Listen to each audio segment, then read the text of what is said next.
Is the corona good for relationship, for marriage, for intimacy? Hi, this is Jonathan and Iska Schumer from Tzfat. And we want to share a few thoughts about the corona, about intimate relationship, and maybe start with a few questions. Um, we're used to going out and exploring and experiencing and meeting so many people, and we're stuck with each other for so long. Can that be good? Can that be something we can maybe grow from? We're also going to talk a little bit about pleasure. Are these days good days for pleasure? Or maybe we just need to let them go and just do whatever we have to do to Staying alive, stay alive. to survive, not to die. Yeah, so we're also going to talk a little bit about pleasure. And we want to also talk about dreams and wills. So are these the right days to maybe fulfill our dreams or share our dreams or just talk about them? And all of these things we want to share and think about them through the Kettle, through the crown, through these days of the corona. So yeah, so the word corona in Spanish, is the word for crown, and it immediately struck us when they started talking about the corona that one of the most spiritual, if not the most spiritual attribute in the 10 sefirot, the 10 divine attributes, were, according to Kabbalah, are building this reality. The attribute of Kettle, of crown, is really like the highest level of our human awareness, or in general, the spiritual awareness. And the Kettle, really, if you break it down, really contains three very special qualities that we as humans and as a couple can bring into our life and improve our life, and improve our awareness and our ability to face the challenges that this special time is bringing into our life.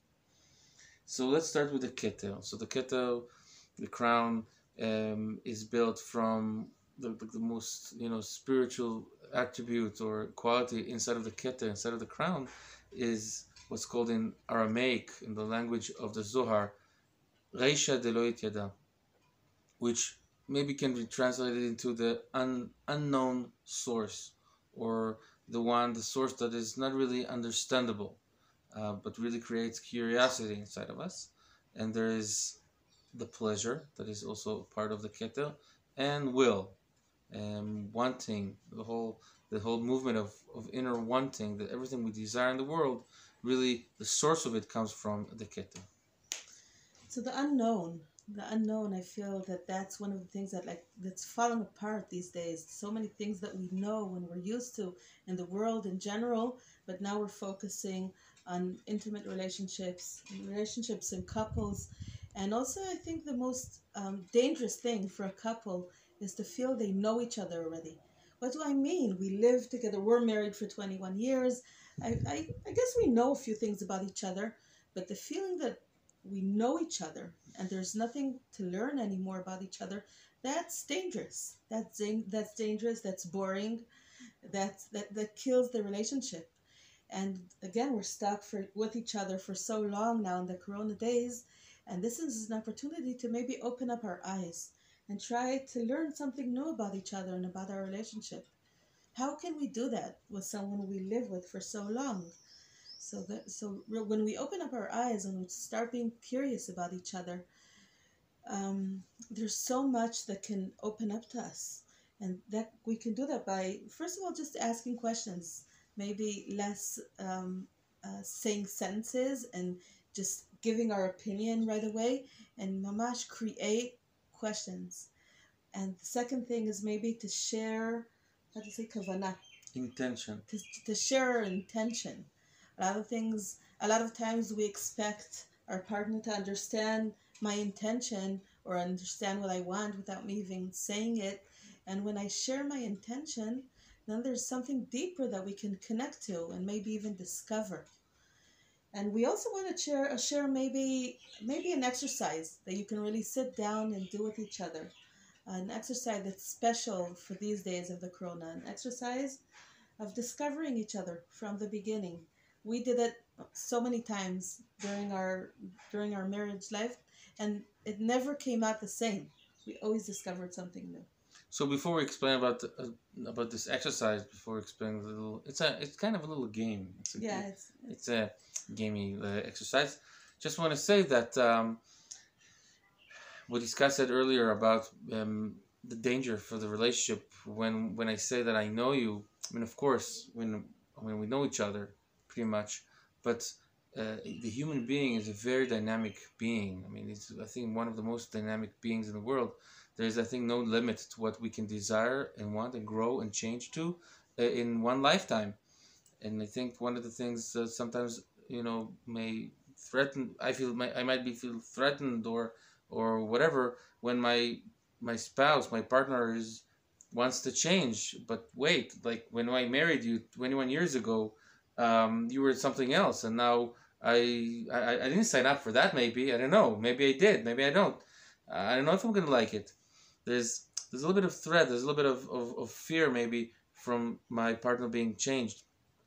But really, what we want to say is when a couple get married in a Jewish tradition, one of the first things, maybe like mamash, the beginning of the ceremony is the veil, is when the chatan, when the groom covers the bride's face with the veil, with the hinoma in Hebrew, and suddenly he doesn't see her, which is weird. I mean, she really, she took the time to go to the barber and to put makeup and to dress up really nicely on her wedding day, and suddenly like she covers herself in the beginning of the ceremony.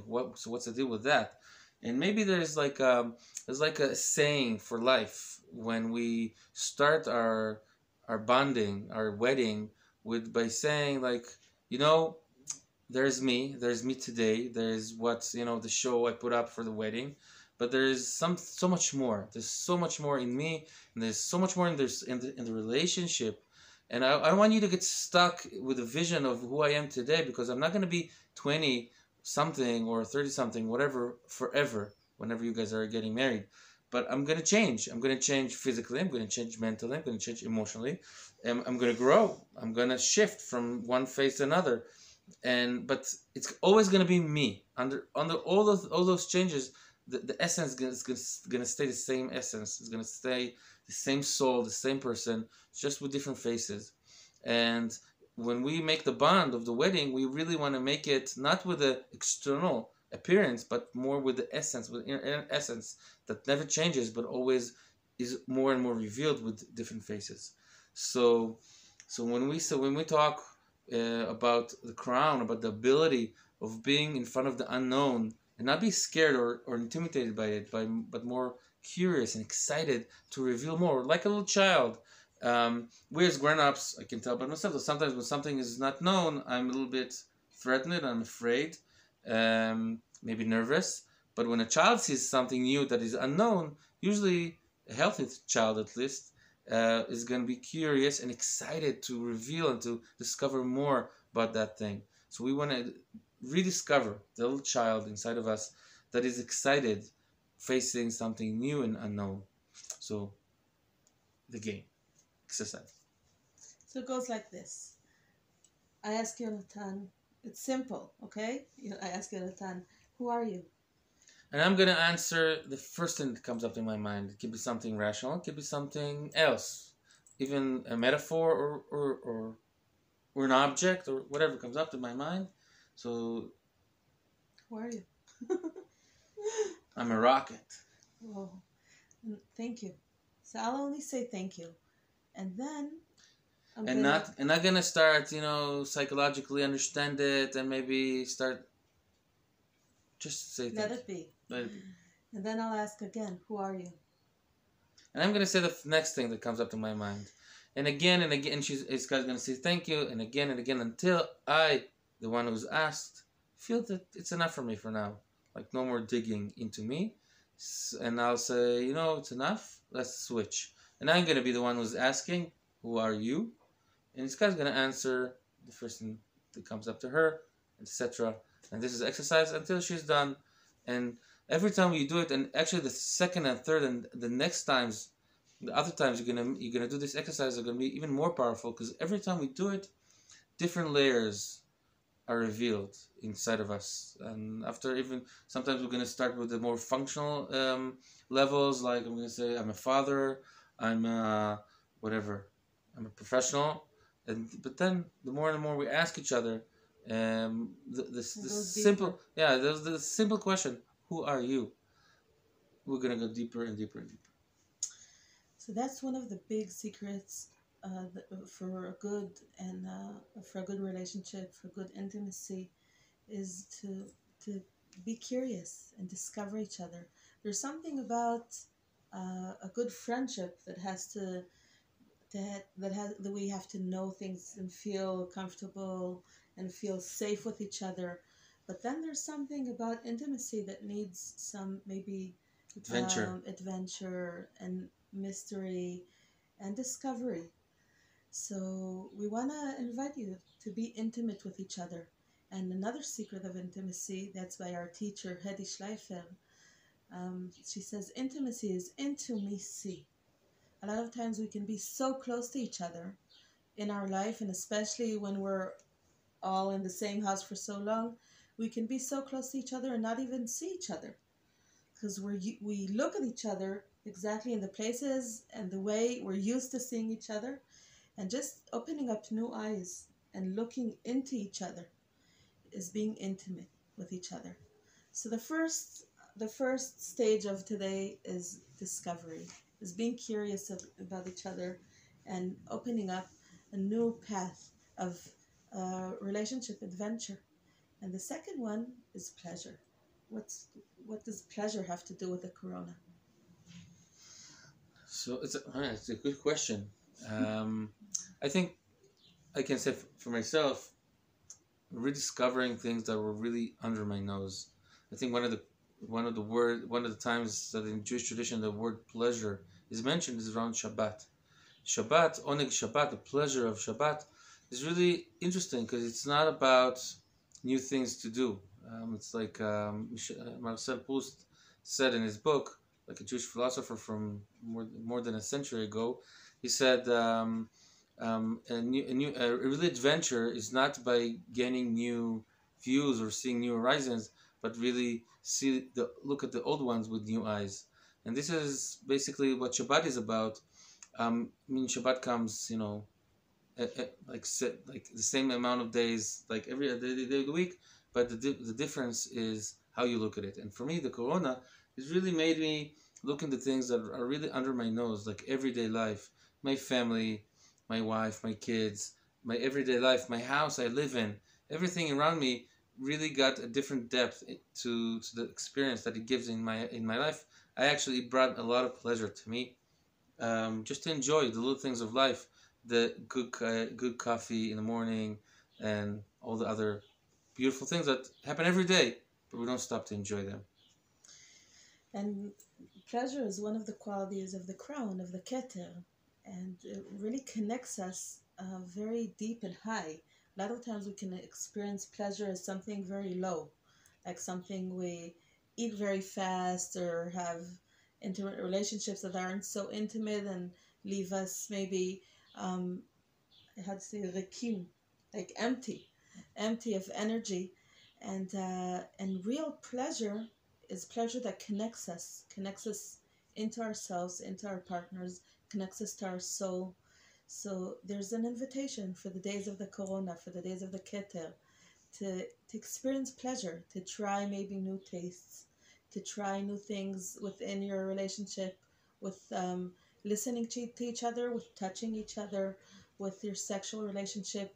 It's special days to experience and to try and to have deeper and higher and more connected pleasure through your relationship and through your body and through your soul, and just have pleasure because pleasure connects us to the crown, and the crown is the days of the corona. And maybe part of pleasure is also playfulness. We're doing things very seriously, and one of the sources of many obstacles people have with intimacy and sexuality also is that they're very aimed to a certain purpose. And there's something about being playful, and pleasure is also has to do a lot with playing, with being playful is that it really takes you away from the everyday trails you're walking on, the beaten path, and really takes you somewhere else. Not necessarily different acts, but different energy and different approach to the same everyday things that happen, and the new things that you're going to discover, new horizons you can discover during those days. The last quality we're going to talk about today, which also is side of the Kettle, side of the crown, the corona, is the quality of will, of wanting, ratzon in Hebrew. And the quality of ratzon is really asking myself, what do I want? We usually tend to ask ourselves, what do we need to do? What has to be done? What are we expected to do? What are we expected to do? What is normal? What is good? What is considered okay? But really, what the Kabbalists are teaching us, that one of the ways that our soul is speaking to us, it is through our wills, our desires, our wantings. And sometimes it starts like we start with big things, but usually it starts with the everyday things. And we ask ourselves, what do we want to happen in our life today? Not what do I want to happen in my life, like in general, because sometimes the question is too general and too big, and it's really hard to answer it. But for instance, we just Passover is just over, and what was for me special in this last Passover is that more than the years in the past, we asked ourselves, mamash, every minute almost of the day, what do we want to happen in that part of Pesach? What do we want in this meal? What do we want in this part of the day? How do we want to celebrate this? How do we want to mention that? And the Seder night and all those different elements of Pesach, we ask ourselves, how do we want it to happen? And it was a very powerful and meaningful Passover because of that, because it was always relevant to who am I and what do I want to happen in that moment, myself and of course Iska and the kids. So my presence in the world has to do with what do I want to happen in that thing. If I'm not asking myself that question, I'm led. I'm not leading. I'm led into this moment, and I'm not necessarily present in that moment. A lot of people aren't present in their own life because they're, for so many years, they do what they're expected or what they have to do, what they need to do. And then they actually met each other and chose to live a life together because they liked each other. They fell in love. But then they get lost within everything they have to do, and their will gets lost. And then they can't meet each other because they're not there. So we're actually inviting you back into yourself. We're inviting you back into your relationship, into your dreams, into your wills, into your intimacy, to meet each other, to meet your passion, to meet your pleasure, to go out on a journey, come in a journey, come in a journey to meet your crown, to meet your soul, to meet your intimacy. And we want to give two exercises or two games or two invitations maybe. One invitation is to sit down for an evening of dreaming and dream also the big unknown um, questions and dreams of what do you want for yourself and for your relationship after the world is going to change, and also just an opportunity to share dreams and to talk about your wills for these days, for today, for the next week, your wills for yourself, a will for the family, for the days after. Just talk about it. Share your wills.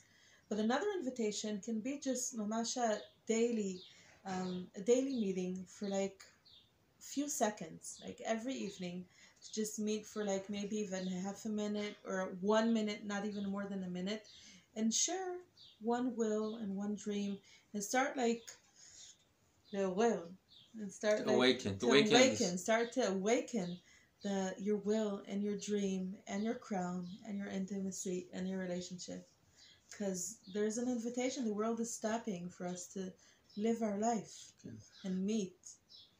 And maybe when we talk, like most couples, what they talk a lot about through the day is usually about the things that need to be done, the things that happen, and all those everyday subjects that we talk about, and other people, and work, and money, and all those things. But if we stop for 1 minute a day to talk about the essence, about what we want, about pleasure, about curiosity, we start meeting again on this essence level that really drove us together, that really brought us together and connected us, and then we'll feel closer. And that's a little tip for these crown beautiful crazy days of the corona. um, we hope that you make the best out of those days, and we hope that you guys are, it finds you when you're well and healthy, and hopefully stay that way, healthy and well until the end of times, hopefully. So many blessings of love and intimacy and spirituality and dreams from Tzfat, Yonatan and Iska. All the best. All the best.